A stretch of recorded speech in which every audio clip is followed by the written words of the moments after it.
Red టీవీలో మీ వ్యాపార ప్రకటనల కోసం ఈ నంబర్ ని సంప్రదించండి 6281747728. నమస్తే. ప్రస్తుతం మనతో పాటు సీనియర్ జర్నలిస్ట్ దాము బాలాజీ ఉన్నారు. ఆయనతో మాట్లాడదాం. నమస్తే సార్. నమస్తే సార్, షర్మిల ఒక కామెంట్ చేశారు, జగన్ ఒక ఫోటోంటి వెన్నుపోటుదారుడు అని చెప్పేసి అన్నారు.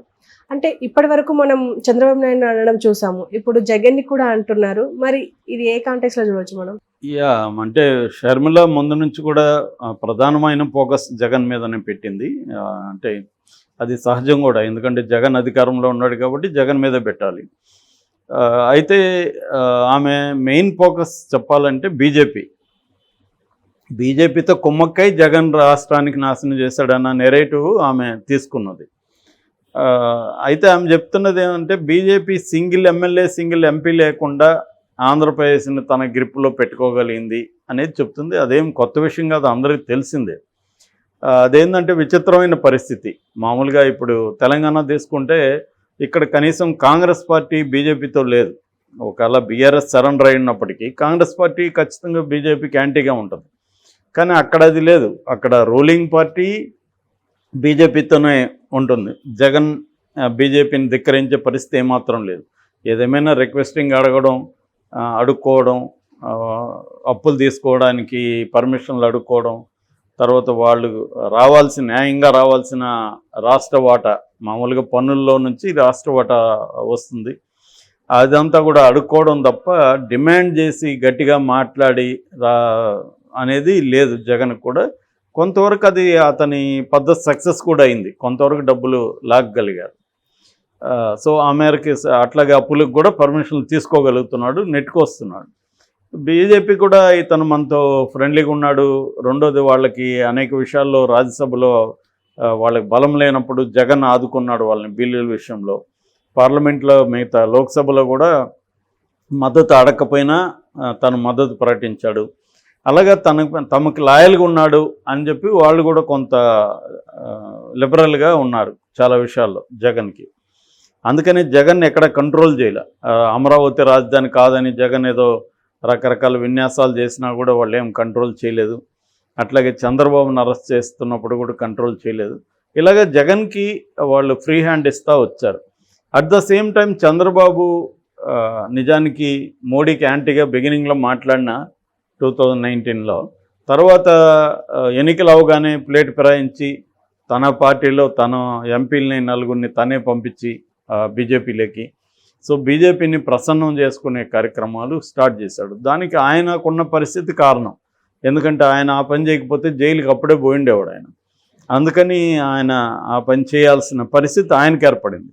అంతేగాని ఆయనకేదో బీజేపీతో పోవాలనే ఇంట్రెస్ట్ ఎందుకు ఉంటుంది? ఎవరైనా తమ పరిస్థితిలో నుంచే బిహేవ్ చేస్తారు.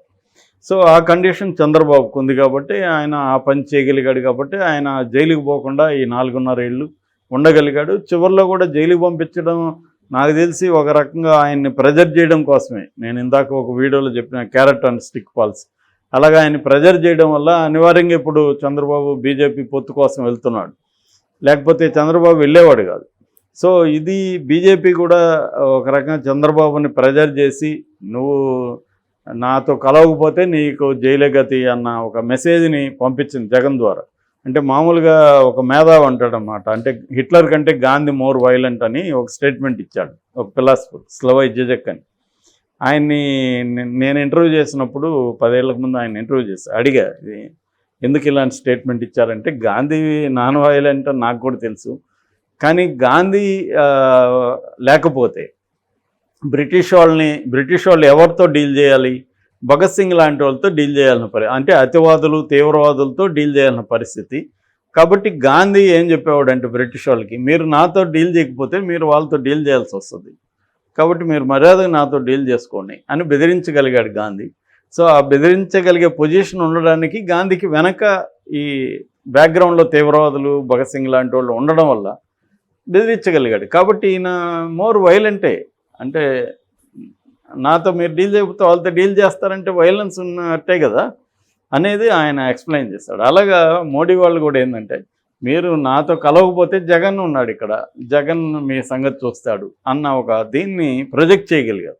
అందుకని చంద్రబాబు ఉన్న పరిస్థితి ఏంటంటే, బీజేపీతో పోతే కొంత నష్టాలు ఉన్నాయి చంద్రబాబు, కానీ పోకపోతే ఎక్కువ నష్టం ఉంది జగన్తో.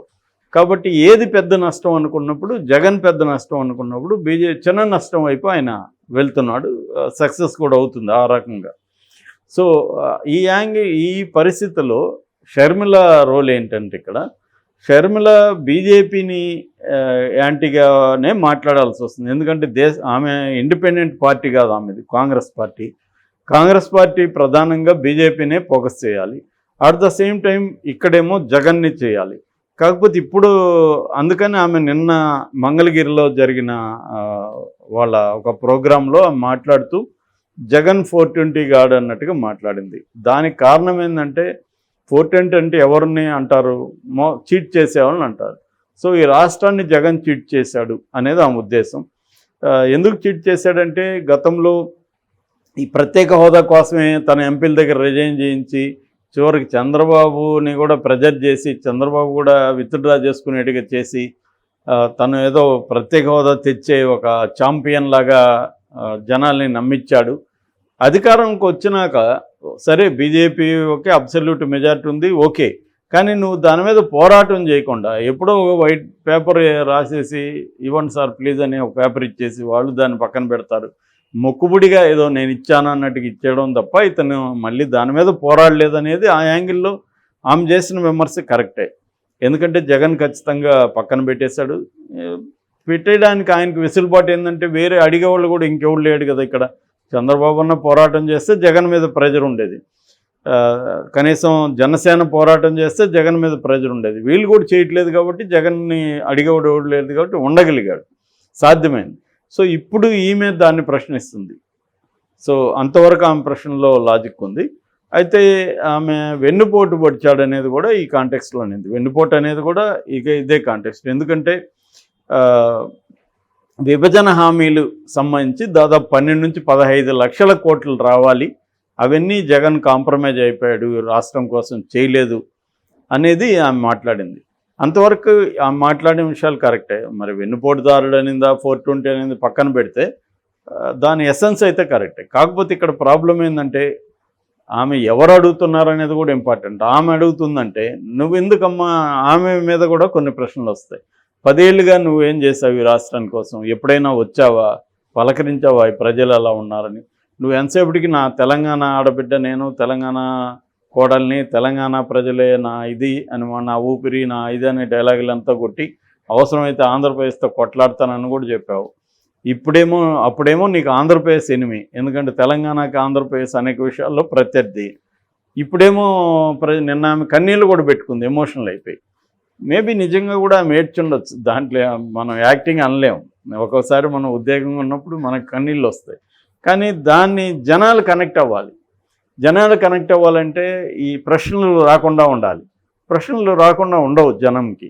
నువ్వు ఎందుకంటే ఒకవేళ వాళ్ళ జనంకు ఉన్న వైసీపీ వాళ్ళు ఉన్నివ్వరు కదా, ఇవన్నీ వైసీపీ వాళ్ళు అడుగుతారు కదా, అవన్నీ అడుగుతున్నారు. 10 ఏళ్ళుగా నీకు ప్రజల పట్ల కన్సర్న్ ఉందా? జగన్ 10 ఏళ్ళుగా జనంతో ఉన్నాడు, ఆ మాటకు వస్తే 15 ఏళ్ళుగా జనంతో ఉన్నాడు అతను. సో జనం బాధల్లో సంతోషాల్లో అతను భాగమయ్యాడు. తను వీలైనంత తన శక్తి మేరకు చేస్తున్నాడు. ఎందుకంటే బీజేపీతో కొట్లాడే పరిస్థితి ఏ ముఖ్యమంత్రికి లేదు ఇవాళ. కాబట్టి జగన్ కూడా కొట్లాడలేని పరిస్థితి. కాబట్టి మంచిగా ఉండి వీలైనంత చేసుకొని తన వల్ల ఎంత అవుతుందో అంత చేసుకుంటూ వెళ్తున్నాడు. అదే అనేది ఒకటి. నువ్వేం చేసావు అనేది ఒకటి. రెండవది, విభజన చేసింది ఎవరు? కాంగ్రెస్. చేసినప్పుడు మరి విభజన హామీలంతా నెరవేర్చాలని చట్టంలో ఎందుకు పెట్టలేదు మీరు అన్న ప్రశ్న కూడా కాంగ్రెస్ మీదకి వస్తుంది. కాంగ్రెస్ మీదకి వచ్చినప్పుడు ఆమె సమాధానం ఇవ్వాలి కదా కాంగ్రెస్ ప్రెసిడెంట్గా. సో కాంగ్రెస్ ఇప్పటికి కూడా ఈ బాధ్యతల నుంచి, అంటే గతంలో చేసిన తప్పుల నుంచి తప్పించుకునే పరిస్థితి లేదు. అందువల్ల కాంగ్రెస్ ప్రతినిధిగా ఆమె అడిగేదానికి ఎంత వ్యాలిడిటీ అనేది ఇవాళ ఇంపార్టెంట్. ఆమె అడిగే ప్రశ్నలు వ్యాలిడే, కానీ ఆమె ఆ ప్రశ్నలు అడిగే ఒక హక్కు కావచ్చు, లేకపోతే ఆమె రైట్ పర్సనా అన్న దగ్గర ఇక్కడ ప్రాబ్లం అవుతుంది. ప్రశ్న రైటే కావచ్చు, కానీ ఆ ప్రశ్న అడిగే వ్యక్తి అర్హత ఉందా, ఆమెకు అడిగే అర్హత ఉందా, ఆమె జగన్ని 420 అనే అర్హత ఆమెకు ఉందా అనేది ఇక్కడ బిగ్గు కూర్చొని. దాన్ని తెలుగుదేశం వాళ్ళు ఏంటంటే నాకు వెన్నుపోటు పొడిచాడు, రాష్ట్రానికి పొడిచాడు అనేది ఆమె అనిందని చెప్తున్నారు. మరి కానీ రాష్ట్రానికి పొడిచాడంటే కనీసం లాజిక్ ఉంది. ఆమెకు పొడిస్తే మరి ఏం పొడిచాడు అనేది చెప్పలేదు ఆమె. మేబీ ఆమెకు పదవి, ఆమె కోరుకున్న పదవి ఇవ్వకపోయి ఉండొచ్చు, లేదా ఆస్తులు ఇవ్వకపోయి ఉండొచ్చు. ఏదేమైనా ఆమె పర్సనల్ వ్యాలిడిటీ కానీ ఆమె అడగడం అనేది కొంచెం ఇబ్బందికరమైన విషయం. Okay sir, thank you.